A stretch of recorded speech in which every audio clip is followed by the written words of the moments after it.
सीते सीते जय सीते जय सीते सीते।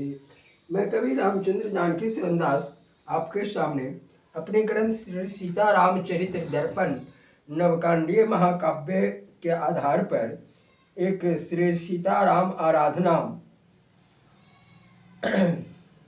पांडुलिपि तैयार किया है। उस पांडुलिपि से ही मैं आपके सामने 26वां दोहा सुना चुका हूँ।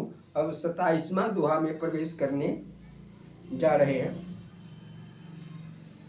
आंख बंद कर हाथ बजाती, सभी सखी जाकर छिप जाती, जिस घर में सिए छिपने जाते, अति प्रकाश उस घर में पाते। चंद्रकला बोली मन हंसते, आप नहीं घर में छिप सकते। सत्य छिपती हूँ अभी जाकर, तुम आंखें मीचे हर्षाकर। जब उसने निज आंखें खोली, इधर उधर जाकर वह डोली। पर सीता को खोज न पाई, मन ही मन तब उन्हें मनाई।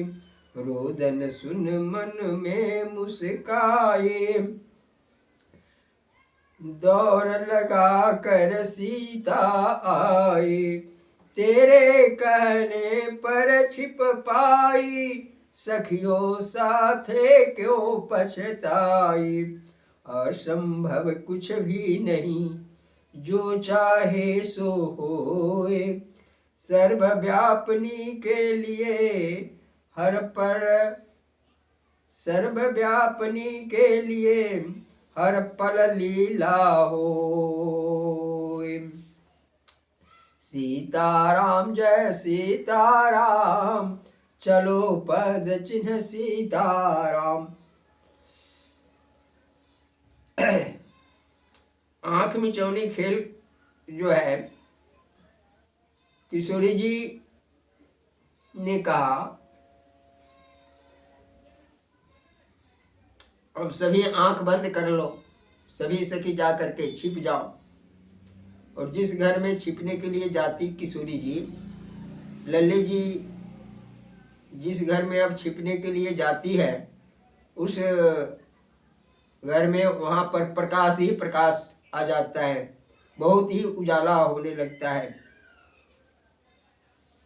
दो चार घरों में जाकर के इसकी परीक्षा ली, लेकिन वहाँ प्रकाश ही प्रकाश, और छिपने का काम तो अंधकार में होता है ना। तो चंद्रकला जी बोली, बहन जी आप इस घर में आप कहीं भी नहीं छिप सकती हैं।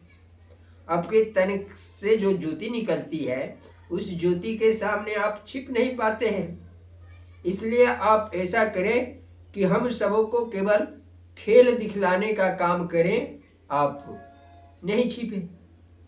तो किशोरी जी बोली, अच्छा मैं सत्य छिप जाऊं, अच्छा मैं सत्य ही छिपती हूं, तुम लोग आंख बंद करो।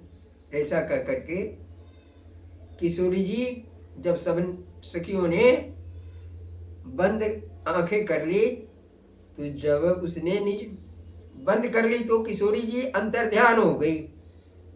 और जब सब बानों ने आंख खोली तो इधर उधर जा करके सीता जी को ढूंढने लगे, लेकिन सीता जी कहीं दिखलाई अब पड़ नहीं रही है। तो सब मन में पछताने लगी, अरे सखी पहले तो वह किसी भवन में छिप नहीं पा रही थी, और अब हम लोग उन्हें ढूंढने में ही असमर्थ हो रहे हैं, यह कैसी लीला है।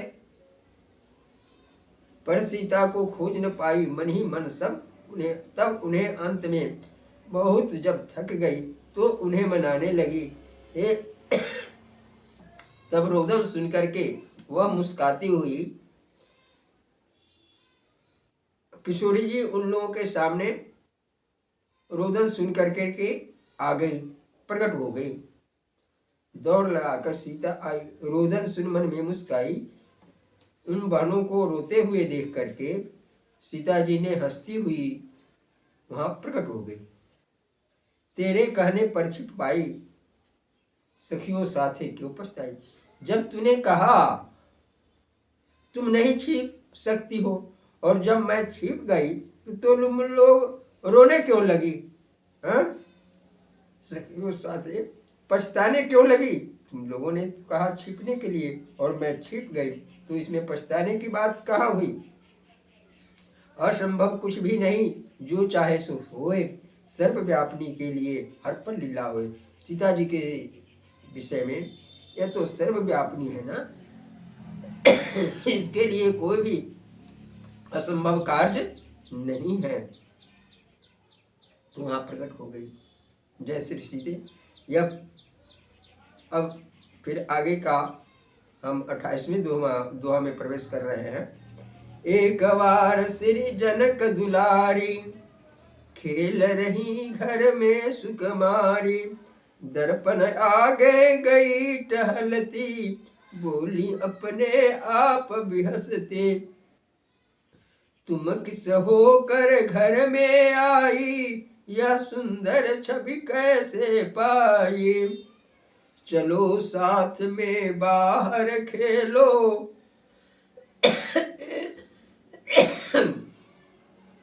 ऐसे रह कर कष्ट न झेलो। तेरी छाया तुझे भुलाया, यह दर्पण की है सब माया। तेरी छाया उसके अंदर, तुम ही हो वह स्वयं समुंदर।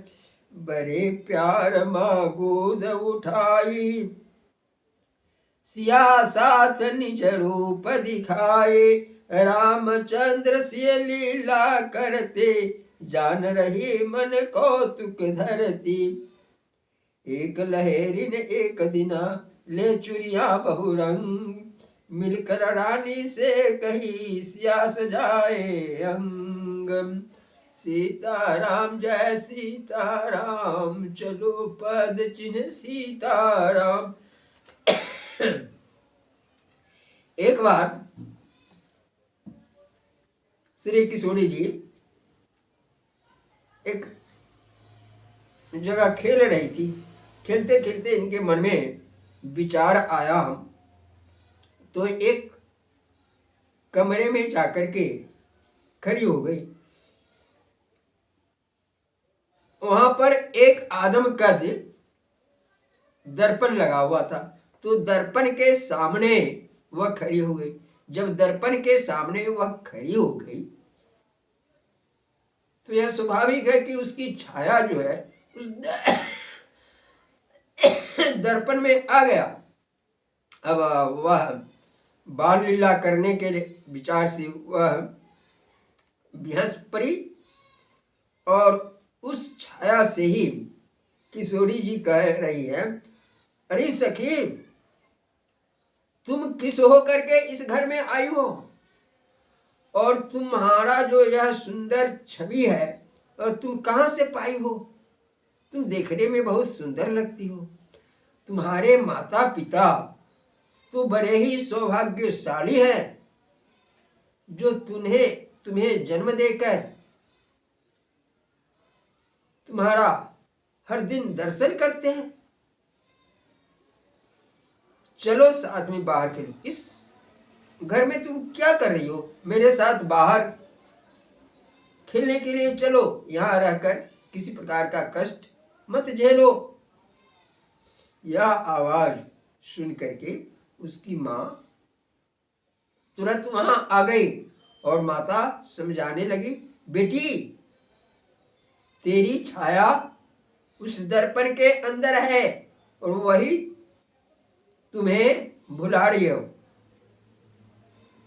तुम यह बात समझ नहीं रही हो। तेरी ही छाया उस दर्पण के अंदर हुआ है। तो किशोरी जी को तो लीला करनी है, तो उसने कहा, नहीं माँ, आकर देखो न जरा। यह कितनी सुंदर लग रही है, इसका रूप मनोहर देखते देखते ही बनता है माँ। अगर तुम भी देखो तो माँ उसको आगे जाकर के उसे अपने गोद में बड़े प्यार से माँ गोद उठाई, साथ दी छूट। माता ने उसके आगे जाकर के गोद में उठा करके अपने साथ उसका छवि का दर्शन कराया। तो सीता जी आंख बंद कर ली, यानी यह लीला करके माता की बातों को सच मान ली। क्योंकि माता ने जैसे ही सिया जी को गोद में लिया तो स्वाभाविक है सुनैना जी का भी उस दर्पण में छवि आ गया और किशोरी जी उसके गोद में बैठी है, इसलिए किशोरी जी मुस्कुराकर छाती से लग गई। अब दूसरी कथा है।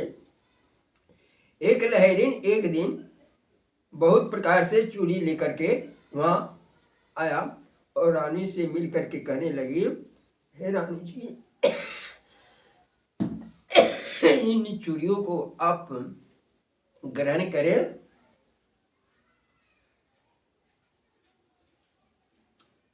इन चूड़ियों को आप ग्रहण करें। सिया जी, छोटी बड़ी नाप सब सुंदर, जब पहने हाथों के अंदर। सुंदरता तन की बढ़ जाए, सत्य कहूँ माँ आप सजाए। इसको पहनने से आपकी सुंदरता बढ़ जाएगी। सुंदरता तन की बढ़ जाए, सत्य कहूँ माँ आप सजाए। लेकर चूड़ी हाथ दिखाई, सब बहनों को दी पहनाई। सभी बहनों को वह पहना दी। देख सभी मन में मुस्काई, उचित दाम देने दिखाई। उचित दाम दे करके नेह दिखाई। राखी बंधन का दिन आया, बहनों का मन हर्ष समाया। सीता ने शुभ थाल सजाकर, फल फूल पकवान मंगाकर, लक्ष्मी निधि भाई के कर में राखी बांधी सीता घर में। टीका कर मुख मीठ कराती, आरती करती गीत सुनाती। अलग अलग गुण खान के अलग अलग दे मान, भूप बुलाए महल में सकल गुणों के खान। जय श्री सीता।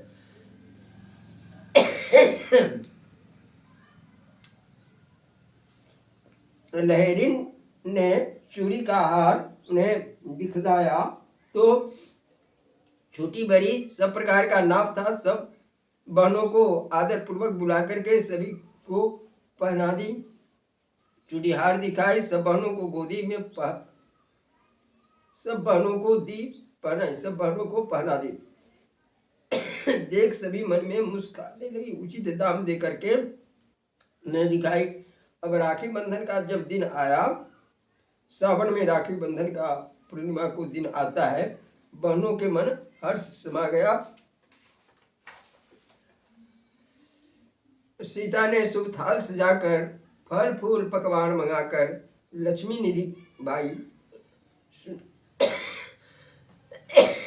सीता जी के भाई का नाम है लक्ष्मी निधि को फूल पकवान मंगा करके उसके हाथ में राखी बांध करके सीता जी ने राखी उसके हाथ में बांध दी और टीका करके उसके मुख को मिठाई खिलाती हुई, कहीं आरती करती हुई गीत सुनाने लगी।